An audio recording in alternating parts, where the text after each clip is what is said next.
예수님이 탄생하셨을 당시에 하늘의 천군 천사가 노래하였습니다. 하늘에는 영광이요, 땅에서는 하나님이 기뻐하시는 모든 자들에게 평화로다. 예수님이 이 땅에 오심은 평화의 선포입니다. 평강의 왕으로 오셨습니다. 이미 하늘에서부터 천군 천사가 이 땅에 있는 많은 자들에게 선포하신 그 메시지입니다. 하느님의 영광이 이 땅 가운데 평화의 나라로 임하였다. 그래서 우리는 평화의 나라, 하나님의 나라를 우리가 누리게 된 것입니다. 성경은요, 창세기를 열어보면 처음부터 하나님께서 평화의 에덴 동산을 우리에게 부여해 주셨습니다. 온 천지 만물을 하나님의 아름다운 동산으로 만드셨죠. 그리고 하나님의 형상으로 지은 바 된 우리 인간을, 사람을 그 땅 가운데 살게 하셨고 평화의 주인공이 되게 만들어 주셨어요. 그리고 성경의 마지막을 보면 요한계시록에 새 하늘과 새 땅을 우리에게 주실 것이다. 하나님이 예언하신 모든 것들을 고대하고 기다리며 끝까지 믿음을 지켜낸 모든 자들에게 평화의 나라가 완성될 것이다. 그것을 기약하는 말씀으로 마무리가 되어 있습니다.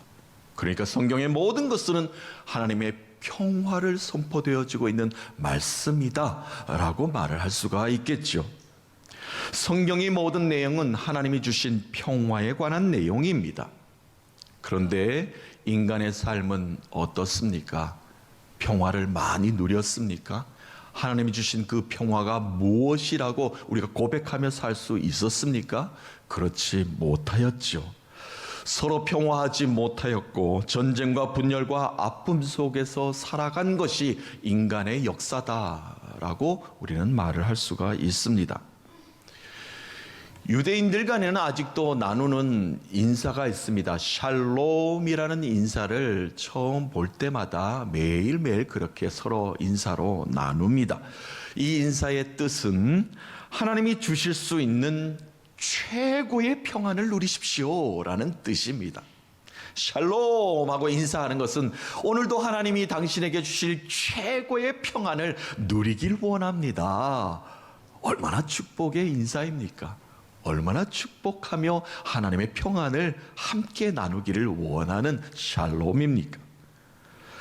평화는 하나님이 주신 최고의 이 땅 가운데 인간에게 주신 선물이기 때문에 그렇습니다. 팍스 로마나라는 말을 들어보셨어요? 팍스 로마나.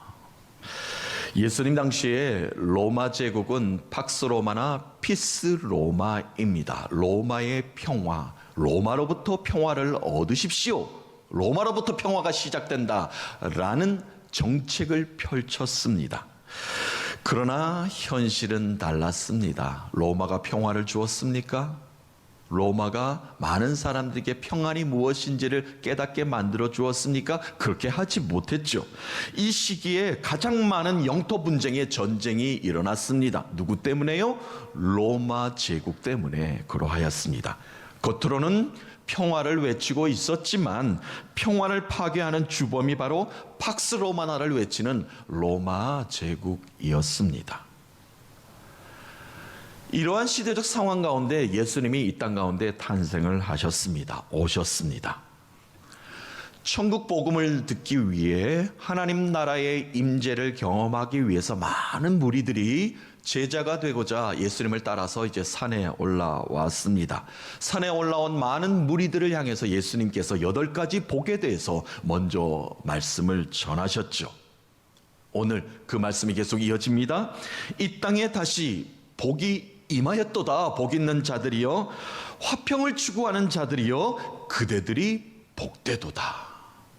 화평을 추구하는 자들이여, 평화를 원하는 자들이여, 평화를 이 땅 가운데 다시 회복하기를 바라고 있는 자들이여, 그대들이 복되도다. 걱정하지 말라, 염려하지 말라 하는 말씀으로 예수님께서 말씀에 계속 문을 열고 계십니다.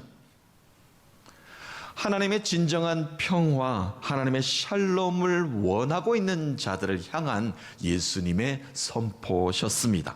화평케 하는 자는 복이 있나니 그들이 하나님의 아들이라 일컬음을 받을 것임이요. 화평하게 하는 자는 복이 있나니, 누군가에게 화평을 전하는 자는 복이 있나니, 그 말씀이 되겠습니다.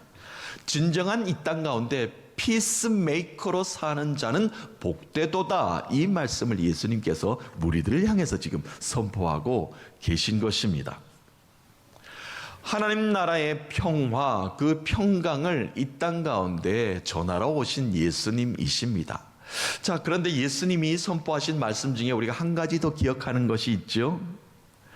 내가 화평을 주러 온 줄 아느냐? 화평을 주러 온 것이 아니라 내가 검을 주러 왔도다, 이 말씀도 예수님이 하신 적이 있습니다. 전혀 다른 뜻의 선포인 것 같지만 그 속에 담겨진 의미는 같습니다. 예수님이 이 땅에 오심으로 전쟁과 분열과 다툼이 그친 것이 아니라 더 심해졌습니다.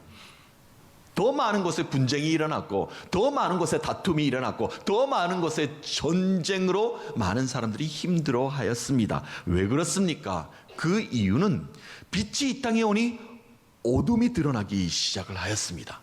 선을 베푸시니 악이 무엇인지 알기 시작하였습니다. 이것이 죄다, 이것이 악이다, 이것이 사탄이다, 이것이 마귀의 악한 영이 우리를 도사리고 넘보려고 하고 있는 것이라는 것을 깨닫기 시작한 것입니다. 그때부터 괴롭기 시작한 겁니다. 나는 죄인이다. 어떻게 죄인이 하나님을 바라볼 수 있는가? 어떻게 하나님께 나아갈 수 있게 되는가? 고민에 빠지기 시작하였습니다.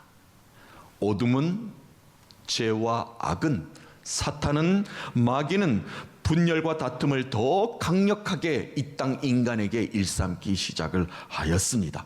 평화를 깨뜨렸습니다. 이러한 상황 가운데 인간의 삶의 평화를 지켜낸다는 것이 참 어려웠습니다. 쉽지 않은 일이었습니다. 어려웠습니다. 그런 상황 가운데 예수님께 그 평화를 지키기 위해서, 화평을 전하는 자가 무엇인지를 깨닫기 위해서 산에 올라오는 많은 자들을 향해서 예수님께서 말씀하시는 것입니다. 그것을 갈급하는 너희들이여, 너희들이 진정 복되도다, 그 말씀을 예수님이 지금 하고 계신 것입니다.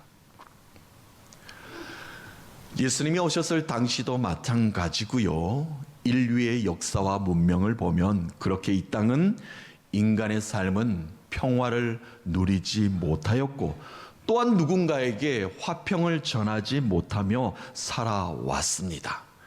겉으로는 평화를 외치는 나라들이었습니다. 그러나 뒤로는 핵무기를 만드는 평화롭지 못한 나라에 고스란히 우리가 살고 있었다는 겁니다. 그것이 바로 평화를 지켜내지 못하는 나라 속에 화평을 전하지 못하는 삶으로 살고 있는 인간의 모습이다라고 말을 할 수가 있겠습니다. 이처럼 평화를 잃어버린 나라, 평강을 빼앗긴 공허한 마음을 가지고 사는 사람들, 이 문제를 해결하시기 위해서 예수님께서 이 땅에 오신 것입니다. 하나님 나라를 회복하시기 위함입니다. 하나님은 이미 천지 만물을 창조하시면서 하나님 나라를 이 땅 가운데 우리에게 부여해 주셨음에도 불구하고 권리와 의무를 온전히 수행하지 못하였고 자격 요건을 갖추지 못하였으니 하나님 나라의 온전한 복을 우리가 누리지 못하고 살아가게 된 것이죠. 평강의 왕으로 이 땅 가운데 오신 예수 그리스도를 믿는 모든 자들을 통하여, 또한 남아있는 그 평화의 작은 불씨라도 살려보려고 노력하는 모든 믿는 자들을 통해서 다시 이 땅 가운데 하나님의 평화가 선포될 것을 기대하고 계십니다. 그 피스메이커들을 통해서 화평을 일구어내는 자로 우리 모두를 세워주신 것입니다. 그것이 바로 우리의 사명이요, 우리가 해야 될 일인 것입니다. 예수님이 말씀하십니다. 화평을 일구어내는 자가 복되도다. 그렇다면 화평을 만들어낸다는 것이 무엇이지요? 이 평화는, 화평은 이미 하나님께서 이 땅 가운데 주셨는데 그것을 다시 만들어낸다는 것이 도대체 무엇입니까? 우리가 이 땅 가운데 화평을 이루기 위해서는 먼저 하나님과의 관계가 화목해야 됩니다. 하나님과 멀어져서는 우리가 평화를 이룰 수가 없어요. 화평한 삶을 살 수가 없습니다. 구약에서는 그래서 하나님께 제사를 많이 드렸습니다. 이스라엘 백성들에게 5가지 제사 규범도 다 말씀해 주신 이유도 바로 거기에 있지 않습니까? 하나님의 복된 삶을 살아라. 그래서 서로 축복을 나누면서 살라. 예배를 통해서, 제사를 통해서 하나님과의 관계가 끊어지는 일이 없도록 하라라고 가르쳐 주셨습니다. 그 중에서 화목제라는 것이 있었죠. 화해하다, 조정하다라는 뜻의 화평제사입니다.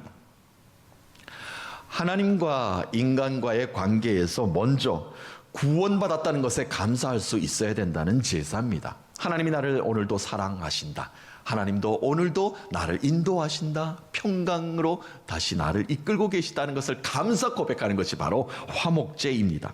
영원토록 하나님과 화평을 누릴 것을 소원하는 그런 제사이기도 합니다. 그래서 내가 하나님과의 관계가 절대 끊어지는 일이 없도록 결단의 제단을 쌓는 것이 바로 화목제다라고 말을 할 수가 있습니다. 원수의 공격으로부터 나를 공격해오는 모든 일들로 도우시는 하나님이 계셨기에, 늘 함께 하시는 하나님이 계시기에 오늘도 감사합니다라는 감사제가 될 수 있고요. 또한 형 에서를 피해 도망가다가 그 야곱 아시죠? 야곱이 베델의 제단을 쌓으면서 하나님께 이렇게 소원하지 않았습니까? 하나님, 내가 다시 고향으로 이 땅 가운데 돌아올 수 있게끔 나를 지키고 보호하여 주신다면 내가 하나님께 소원한 모든 것들을 이루겠나이다. 하나님과 약속하는 그런 제사이기도 합니다. 하나님이 나에게 복 주시면 내가 반드시 하나님의 뜻에 따라 순종하며 살겠나이다. 야곱이 드렸던 그 제단도 바로 소원제, 그것이 바로 화목제다라고 말을 할 수가 있습니다. 또한 하나님이 도와주심으로 내가 일어설 수 있다. 자발적으로 예배의 제단을 쌓는 것, 늘 하나님과 동행함이 기쁨입니다. 감사합니다라고 스스로 예배의 걸음걸음의 제단을 쌓을 수 있는 것, 그것을 바로 자원제, 성경에도 낙헌제라고 표현하지도 있지 않습니까? 이 모든 것이 하나님과 나와의 관계가 끊어지지 않게 하여 주시옵소서. 하나님이 나를 도우셔야 됩니다. 하나님이 나에게 평강의 은혜를 주셔야 됩니다 라고 갈급한 심령으로 예배하는 삶, 그것이 바로 하나님과 먼저 화목해야 된다는 것입니다. 하나님과의 화목입니다. 하나님의 평화가 내 삶 가운데 진정 깃들기를 원하고 바라는 자, 그 자만이 화평을 누리며 살 수 있습니다. 하나님과 화목한 것이 내 삶의 제일 우선순위라는 것을 아는 자가 화평한 자입니다. 먼저 하나님이 나에게 평화를 주셔야 된다, 하나님이 나에게 화평한 자로 만들어 주셔야 된다는 그 믿음으로 나아가는 자만이 이 땅 가운데 진정한 화평을 전하는 자다라고 말씀을 주고 계십니다. 또한 화평을 이루며 살기 위해서는 이웃과 화해해야 합니다. 우리가 하나님의 사랑은 알겠는데 이웃 사랑은 도무지 못하겠다는 사람들이 참 많습니다. 도저히 용서가 안 된다. 남남처럼 살면 되지 뭐. 구태여 내가 저 자세를 가지고 저 사람한테 다가갈 필요가 있을까? 안 보면 그만이지. 사랑이 식어버린 이 땅의 사람들의 모습입니다. 믿음의 사람들도 그렇게 사는 모습을 보일 때가 있죠. 더 이상 그곳에 분쟁이 일어나지 않고 더 화근이 일어나지 않을지는 모릅니다. 안 보면 사니까 말이죠. 그러나 하늘로부터 내려오는 화평의 복을 누리지는 못합니다. 하늘로부터 내려오는 평강의 기쁨을 누리지 못하고 살면서 말로만 평화롭다, 말로만 은혜롭다 이렇게 사는 자들과 마찬가지라는 겁니다. 예수님께서는 하나님 사랑만큼이나 이웃 사랑을 강조하셨습니다. 예수님이 이 땅 가운데 오셔서 하신 일이 바로 그것 아니겠습니까?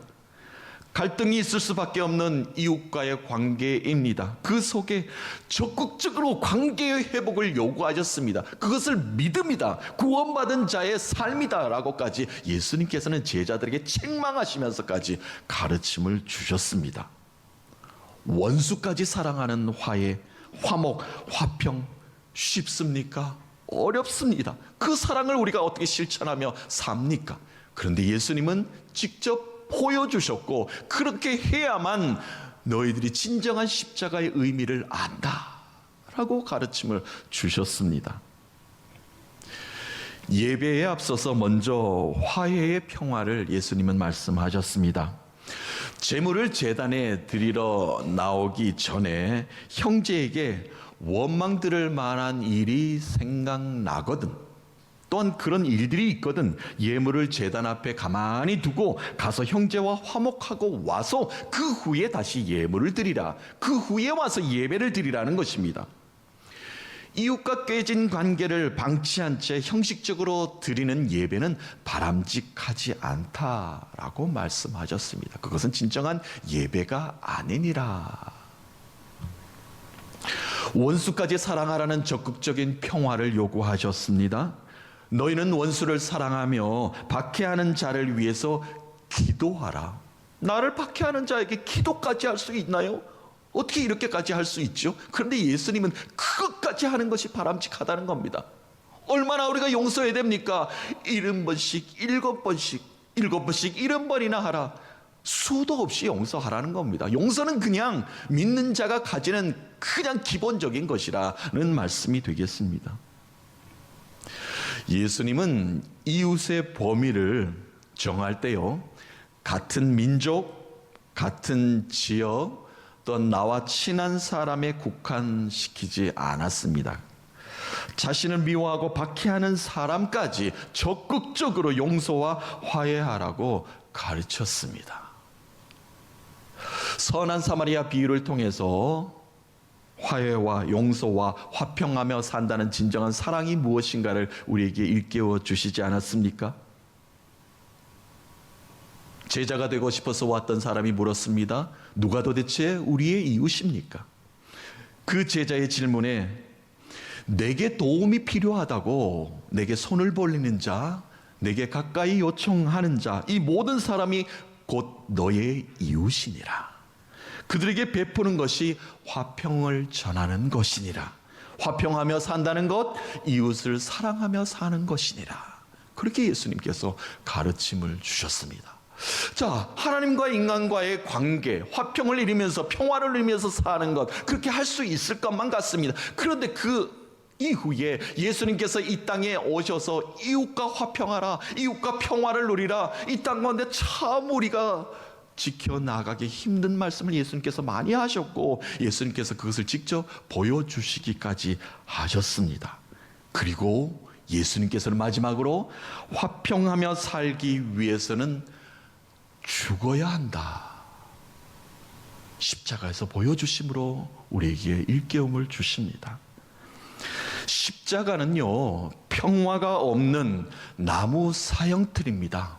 많은 사람들이 골고다 언덕에 세워져 있는 십자가를 보면서 혐오스러웠을 것입니다. 왜요? 거기서는 사형틀이고 사형 죄수가 그곳에 죽어가는 피 흘리는 곳이었기 때문에 그러하였습니다. 하지만 예수님이 그곳에 달린 이후로는 화평의 증거가 되었습니다. 예수님이 죽으심으로 우리를 살려내신 틀이기 때문에 그렇습니다. 그래서 내가 죽으면 평화가 시작이 됩니다. 내가 십자가를 지면 화평의 능력이 그곳에 나타납니다. 예수님은 너의 이웃이 먼저 죽어야 되느니라 그렇게 말씀하신 적이 없습니다. 너의 십자가를 너가 지고 나를 따르라. 그게 무엇입니까? 겸손한 모습으로 너가 낮아져야 할 것이다, 너가 죽어야 될 것이다, 그래야 모든 것 주위의 환경들이 살아날 것이다, 이 말씀을 우리에게 하셨습니다.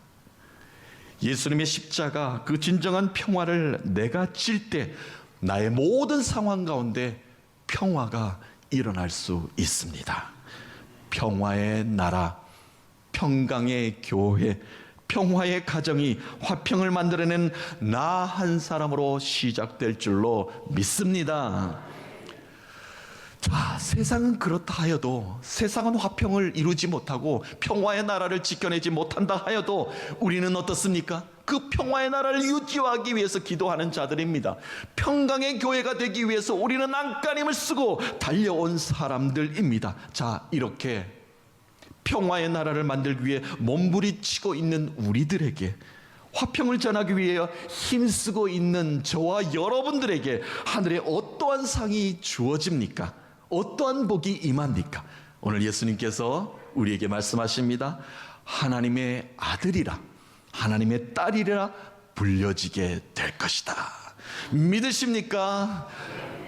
대단한 말씀입니다. 하나님의 아들이라 불려지게 될 것이다. 여기서 헬라어에서 휘오스라는 단어를 사용하고 있는데요, 이 단어를 사용하는 모든 아들이란 뜻은 상속자입니다. 자녀들이 많았습니다. 그런데 아버지의 모든 것들을 물려받는 상속자가 되게 하신다는 겁니다. 하나님이 나를 상속자 삼아주신다는데 얼마나 기쁜 일입니까? 얼마나 감사한 일입니까? 하늘의 복을 나에게 모든 것을 풍성하게 부어주신다는데 얼마나 감사한 일입니까? 그렇게 우리를 불러주시겠다라는 겁니다. 어떤 자에게요? 화평을 구하며 사는 자, 이 땅 가운데 화평을 전하며 사는 자에게 그러한 은혜를 주신다 말씀하고 계십니다.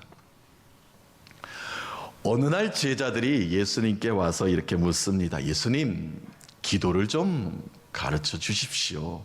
너희들이 매일 기도하고 있지 않느냐? 그런데 무슨 기도를 또 나한테 가르쳐 달라고 하느냐? 예수님, 우리가 늘 기도를 합니다. 그리고 바리새인, 사두개인들, 종교 지도자들이 회당에서 앞에서 크게 외치는 기도 우리 많이 들었습니다. 그런데 그런 기도 말고요, 예수님께서 늘 한적한 곳에 가서 하나님께 기도하는 것은 우리가 좀 달라 보입니다. 그 기도를 우리가 배우고 싶습니다. 예수님께서는 마태복음 6장, 누가복음 11장에 이렇게 기도하라 라고 가르쳐 주신 것이 바로 주기도문입니다. 주님이 가르쳐 주신 기도이죠. 우리는 예배 시작할 때나 또한 예배를 마무리할 때 주님이 가르쳐 주신 기도로 우리가 그 기도로 결단하며 시작하기도 하고 마무리하기도 합니다. 어떻게 기도의 문을 엽니까? 하늘에 계신 우리 아버지요. 하나님을 어떻게 우리가 아버지라 부를 수 있지요? 하나님을 어떻게 감히 이 죄인이 아버지라고 부를 수 있는 자격이 주어졌습니까? 우리가 그런 자격이 있습니까? 그런데요, 그렇게 부르라고 기도하라고 하십니다. 왜요? 우리는 구원받았기 때문에 그렇습니다. 예수 그리스도를 믿는 믿음으로 하나님 아버지를 그렇게 부를 수 있는 특권이 우리에게 주어졌기 때문에 가능한 일입니다. 구원은 하나님이 우리를 고르고 뽑고 택하고 부르신 사건입니다. 그것에 응답하여 믿음으로 예수 그리스도를 통해서 하나님께 나아갈 수 있는 자격 요건을 갖춘 사람들입니다. 인생의 삶이 완전히 바뀐 사람들입니다. 구원받았기에 가능한 일이지요. 영접하는 자, 곧 그 이름을 믿는 자들에게는 하나님의 자녀가 되는 권세를 주었으니 너희가 또한 아들이므로 하나님이 그 아들의 영을 우리 마음 가운데 보내사 아빠 아버지라 부르게 하셨느니라. 아멘. 우리가 이 땅 가운데 무엇으로 불리냐에 따라서 그 사람의 존재 가치가 달라집니다. 우리는 어떻게 불려집니까? 예수 믿는 사람입니다. 바로 하나님의 자녀, 아들, 딸이 되었습니다. 그래서 오늘도 하늘에 계신 우리 아버지요 라고 하나님 아버지의 이름을 부르며 기도할 수 있는 것입니다. 믿음으로 구원의 삶을 사는 자들은요, 하나님의 나라로 옮겨진 삶을 사는 것은 물론이고요, 하나님 나라에 입양된 자들입니다. 하나님 나라의 자격과 권리와 의무를 행사하는 자격, 상속받을 수 있는 그 특권이 주어진 자들입니다. 그 하나님은 오늘도 우리를, 아들과 딸을 사랑의 품에 품어주신 줄로 믿습니다. 오늘 팔복의 7번째 말씀을 좀 정리해 볼까요? 복되도다. 나의 삶의 모든 상황을 화평으로 이끄는 자들이여 그대들이 곧 하나님의 아들이요 딸이니라. 사랑하는 성도 여러분, 사랑의 하나님은 오늘도 평화의 나라를 우리에게 제공해 주십니다. 그 평화를 누리며 화평을 전하며 살기를 소망하고 계십니다. 오늘도 그 평화의 나라는 하나님의 나라의 증거가 될 것이며 자녀된 우리들에게 축복의 동산이 되게 만들어 주실 것입니다. 그 은혜와 그 축복을 풍성히 누리시는 평화의 나라의 권속들 되셔서 이 땅 가운데 평화와 평화를 선포하시는 한 주간의 삶 되셔서 살아계신 예수 그리스도의 그 은혜를 마음껏 전하시는 그 은혜를 누리시는 여러분 되시기를 예수 그리스도의 이름으로 소망하며 축복합니다.